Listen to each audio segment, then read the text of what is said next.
Welcome to Shadowlands Ghosts, a place where the veil between reality and the unknown is at its thinnest. I'm your host, Raven Blackwood, and I'm thrilled to have you join me on this journey into the heart of darkness. As we explore the Shadowlands, you'll discover that the most terrifying tales are often shrouded in an aura of normalcy, making the horrors that lurk within even more unsettling. On this channel, we'll be delving into the eerie and the unexplained, and I'm excited to share these stories with you. Our first tale is one that will send shivers down your spine, the spine-chilling legend surrounding the village well. It's a story that has been passed down through generations, and one that will make you question the very fabric of our reality. To be a part of our family and to experience the thrill of the unknown, I invite you to subscribe to our channel. As a member of our community, you'll get to explore the darkest corners of the human experience, and you'll be the first to know when new content is available. As we embark on this journey, you'll be hearing the story from the perspective of the lead character, drawing you deeper into the world of Shadowlands Ghosts. So, join me, and together, let's step into the shadows, where the lines between reality and nightmare are blurred. Subscribe now, and let's begin our descent into the heart of darkness. As I stepped into the village, the warm sunlight and gentle breeze seemed to whisper a sense of normalcy, of a life unchanged for centuries. The thatched roofs of the cottages, the smell of freshly baked bread wafting from the nearby bakery, and the sound of children's laughter carried on the wind all contributed to a feeling of tranquility. I had always been drawn to this village, with its rich history and strong sense of community. The villagers, with their friendly smiles and welcoming nature, made me feel like I was part of the family. I had come to the village to visit my old friend, Emily, who had grown up here. She was a bright and curious person, always eager to share stories and legends about the village. As we walked through the village, she pointed out various landmarks and told me about the local customs. We stopped at the village well, an ancient stone structure that seemed to be the heart of the village. The well was surrounded by a small garden, filled with wildflowers and herbs, and a small wooden bench where villagers would often sit and chat. As we sat on the bench, Emily began to tell me about the legends surrounding the well. She spoke of strange occurrences and unexplained events, of people who had seen ghostly apparitions and heard eerie whispers. At first, I dismissed it as mere superstition, but as Emily spoke, her voice took on a serious tone, and I couldn't help but feel a shiver run down my spine. The villagers, it seemed, believed that the well was a portal to another world, a world that existed alongside our own, yet was hidden from view. As the sun began to set, casting long shadows across the village, Emily's stories took on a more ominous tone. She spoke of people who had ventured too close to the well and never returned, of strange creatures that lurked in the darkness, and of an ancient evil that stirred beneath the surface. I listened, entranced, as the village around us seemed to grow darker, the shadows deepening and twisting into menacing forms.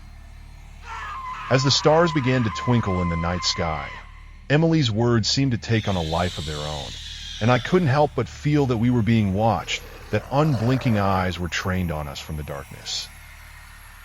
The village, once so full of life and laughter, now seemed to be holding its breath, waiting for something to emerge from the shadows. And as I glanced down at the well, I couldn't shake the feeling that something was staring back at me, its presence lurking just beneath the surface, waiting to rise up and claim us all.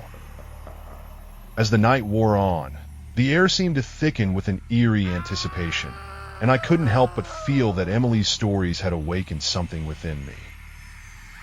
The well, once a simple village landmark, now seemed to loom over us, its presence both captivating and terrifying. I tried to shake off the feeling, telling myself it was just my imagination playing tricks on me, but the sense of being watched only intensified. As we sat on the bench, the silence between us grew heavier, punctuated only by the occasional hooting of an owl or the creaking of a tree branch. The villagers, who had earlier been so friendly and welcoming, now seemed to be avoiding us, their faces hidden in the shadows.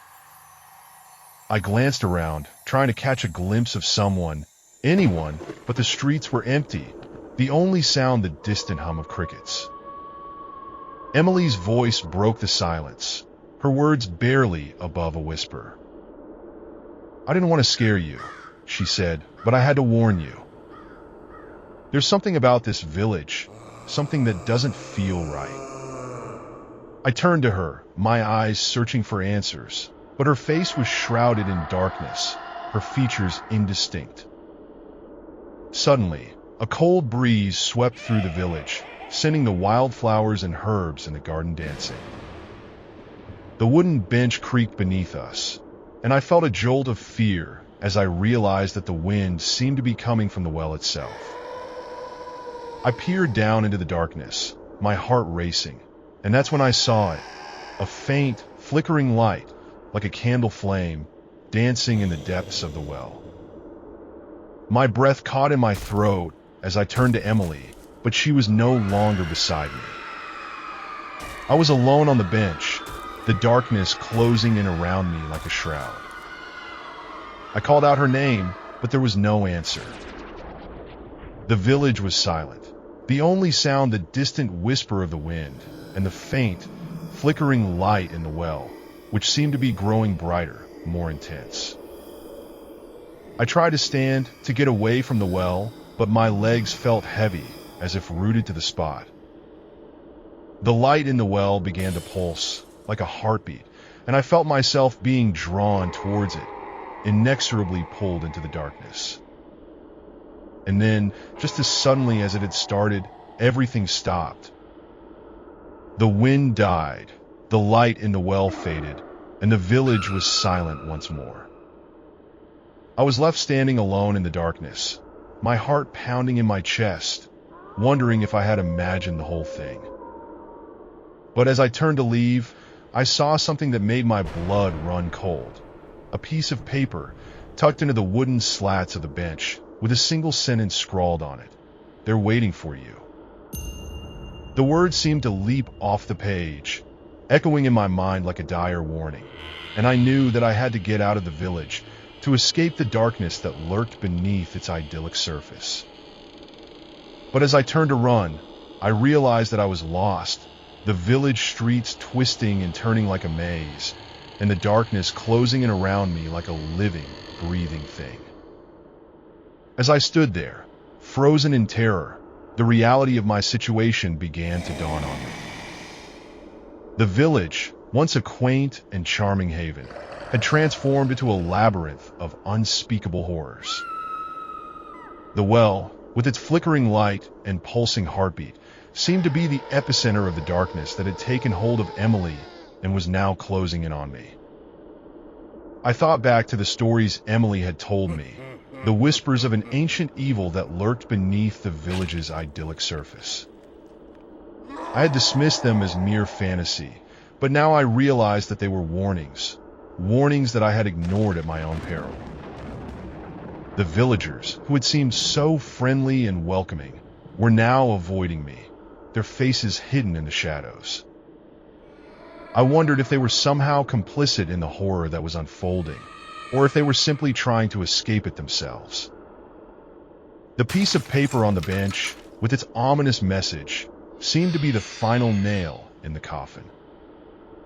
"They're waiting for you," it read. Waiting for me? Who were they? And what did they want with me? The questions swirled in my mind, but I knew I had to keep moving. I had to get out of the village, to escape the darkness that was closing in around me. But as I turned to run, I realized that I was lost. The village streets, once so familiar, now seemed to twist and turn like a maze. I stumbled through the darkness, my heart pounding in my chest, my senses on high alert. Every creak of a tree branch, every hoot of an owl made me jump. I was trapped in a living nightmare, and I didn't know how to wake up. And then I heard it.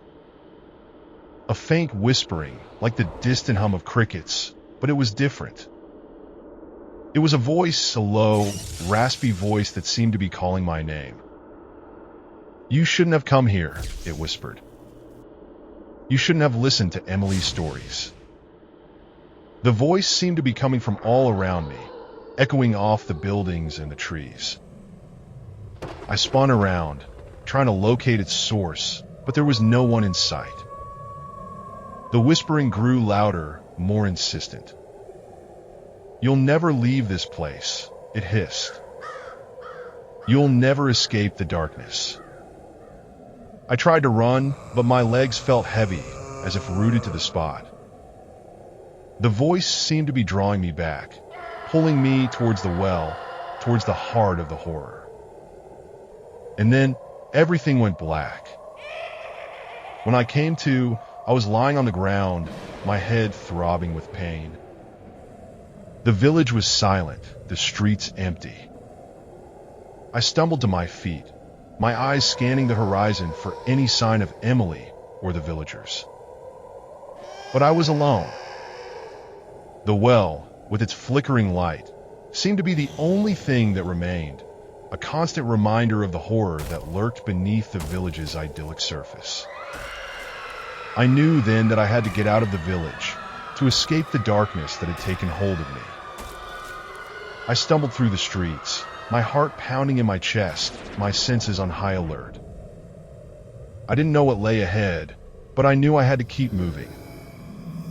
I had to find a way out of the village, to escape the horror that had consumed Emily and was now closing in on me. As I walked, the silence seemed to grow thicker, more oppressive. I could feel the weight of the village's secrets bearing down on me, the darkness pressing in on me from all sides. I knew then that I was in a desperate fight for survival, a fight to escape the clutches of the horror that had taken hold of the village. And I knew that I might not make it out alive.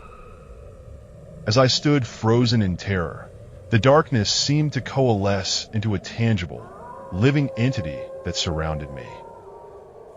The well, with its pulsing heartbeat, appeared to be the source of the horror, and I felt an overwhelming urge to approach it. My legs seemed to move of their own accord, drawing me closer to the well, despite my mind's desperate attempts to resist. The whispering voice, which had been echoing in my mind, grew louder, more insistent, and I felt its icy breath on the back of my neck. Suddenly, the village streets, which had been empty and silent, were filled with the figures of the villagers. They emerged from the shadows, their faces twisted into grotesque, inhuman grins. Emily was among them, her eyes black as coal, her skin deathly pale. She reached out a hand, beckoning me towards the well, and I felt a chill run down my spine. The villagers began to close in on me, their movements slow, deliberate, and menacing. I tried to run, but my feet seemed rooted to the spot. The whispering voice grew louder, more urgent, and I felt myself being drawn into a vortex of terror. The well, with its flickering light, seemed to be the center of the vortex, and I knew that I was being pulled towards some ancient, unspeakable horror that lurked beneath the village. As I stumbled towards the well, the villagers closed in around me, their grasping hands reaching out to claim me. I felt a sense of claustrophobia, of being trapped in a living nightmare from which I couldn't awaken. The whispering voice grew louder, more deafening, and I felt my mind begin to splinter, to fragment into 1,000 pieces. And then I saw it. A figure, tall, imposing, and monstrous, emerged from the well. Its face was a twisted mass of flesh, its eyes glowing with an otherworldly light. The figure reached out a hand, and I felt a sense of icy coldness, of unspeakable horror, wash over me. I tried to scream, but my voice was frozen in my throat. The figure began to speak, its voice like thunder, shaking the very foundations of the village. "You should not have come here," it growled. "You should not have listened to Emily's stories." The villagers, who had been closing in on me, paused, their eyes fixed on the figure. They seemed to be waiting for something, waiting for the figure to give them permission to claim me. The figure raised its hand, and I felt a sense of doom, of inevitability, wash over me. I knew that I was about to face the ultimate horror, the horror that had been lurking beneath the village's idyllic surface. The figure began to laugh, a sound that was like an earthquake, shaking the very foundations of the village. And then everything went black. When I came to, I was lying on the ground, my head throbbing with pain. The village was silent, the streets empty. The well, with its flickering light, seemed to be the only thing that remained, a constant reminder of the horror that lurked beneath the village's idyllic surface. I stumbled to my feet, my eyes scanning the horizon for any sign of Emily or the villagers. But I was alone. The darkness seemed to be closing in around me, and I knew that I had to get out of the village to escape the horror that had taken hold of me. I stumbled through the streets, my heart pounding in my chest, my senses on high alert. I didn't know what lay ahead, but I knew I had to keep moving. I had to find a way out of the village, to escape the horror that had consumed Emily and was now closing in on me. As I stumbled through the deserted streets, the silence was oppressive, punctuated only by the sound of my own ragged breathing. The well, with its pulsing heartbeat, seemed to be the only constant in a world that had been turned upside down. I knew that I had to keep moving, to find a way out of the village before it was too late. But as I walked, the shadows seemed to grow longer, darker, and more menacing. I couldn't shake the feeling that I was being herded, driven towards some unknown fate by forces beyond my control. The village streets seemed to twist and turn, leading me in circles. I stumbled upon the same landmarks, the same houses, the same streets, over and over again. It was as if the village had become a labyrinth, designed to trap me, to keep me from escaping. I began to feel a sense of desperation, of panic. I knew that I had to find a way out, but every door I opened led only to more streets, more houses, more darkness. And then I saw it. A figure, tall and imposing, standing in the distance. It was the figure from the well, its face twisted into a grotesque grin. I tried to run, but my feet seemed rooted to the spot. The figure began to walk towards me, its eyes fixed on me with an unspeakable horror. I knew that I was doomed, that I was about to face the ultimate terror. As the figure drew closer, I felt my mind begin to splinter, to fragment into 1,000 pieces. I saw visions of Emily, of the villagers, of the well, all swirling together in a mad dance of horror. I tried to scream, but my voice was frozen in my throat. The figure reached out a hand, and I felt a sense of icy coldness, of unspeakable horror, wash over me. And then everything went black. When I came to, I was lying in a hospital bed, my head throbbing with pain. The doctor told me that I had been found wandering in the woods miles from the village. I had no memory of how I got there or what had happened to me. But as I looked around the hospital room, I saw something that made my blood run cold. On the wall, opposite my bed, was a photograph of the village. And in the center of the photograph, standing in front of the well, was Emily. Her eyes were black as coal, her skin deathly pale. And she was smiling, a grotesque, inhuman grin that seemed to say, "I'll be waiting for you." I knew then that I would never be able to escape the horror of the village. It had taken hold of me, consumed me, and I would never be the same again. The darkness would always be there, lurking just beneath the surface, waiting to pounce.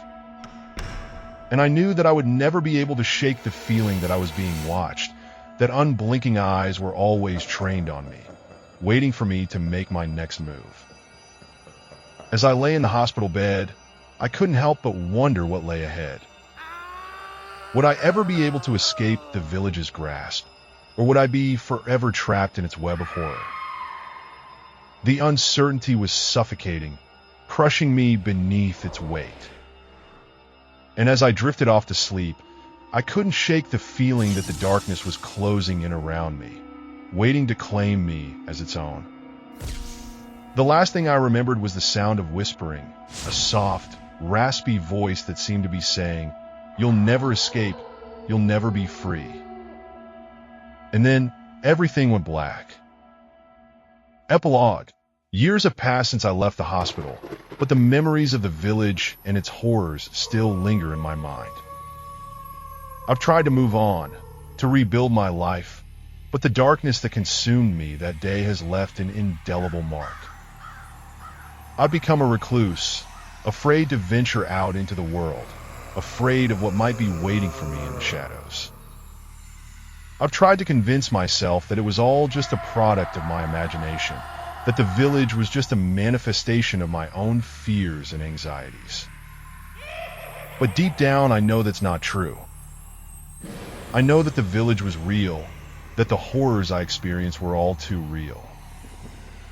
I've seen Emily's face in my dreams, her black eyes watching me, her grin mocking me.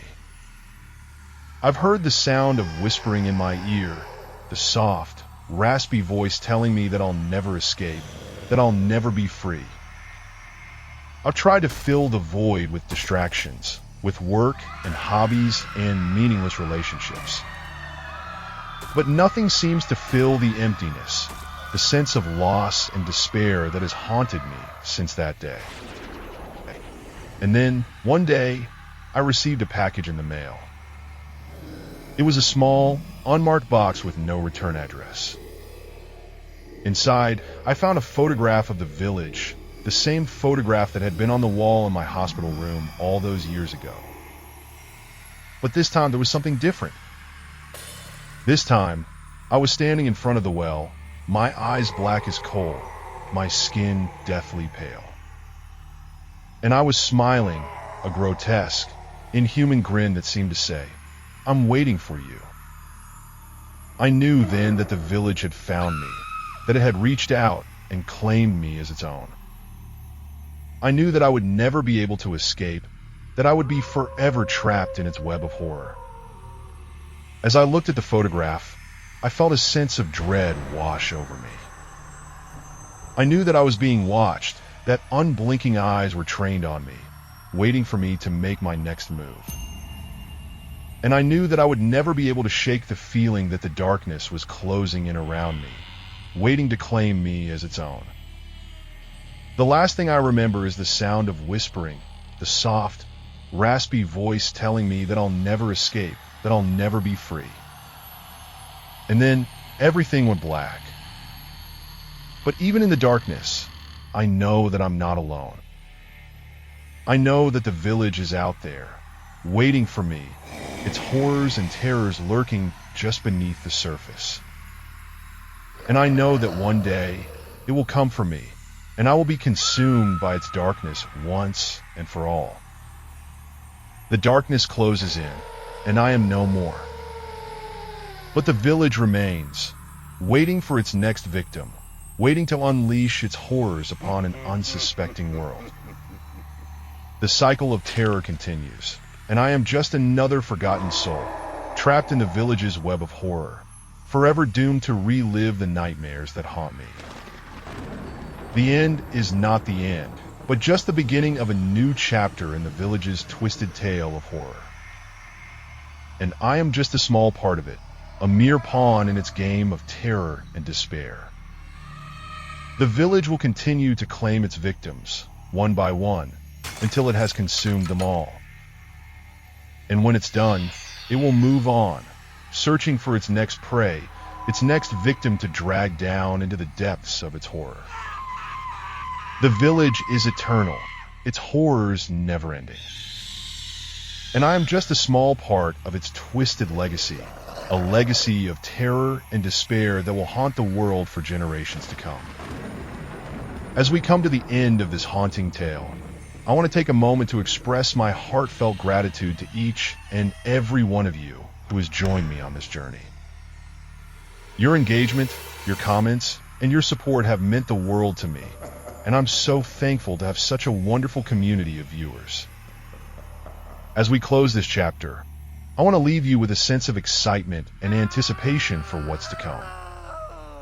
The village may have claimed another victim, but its legacy of horror will live on, and I invite you to join me on future explorations of the darker side of human nature.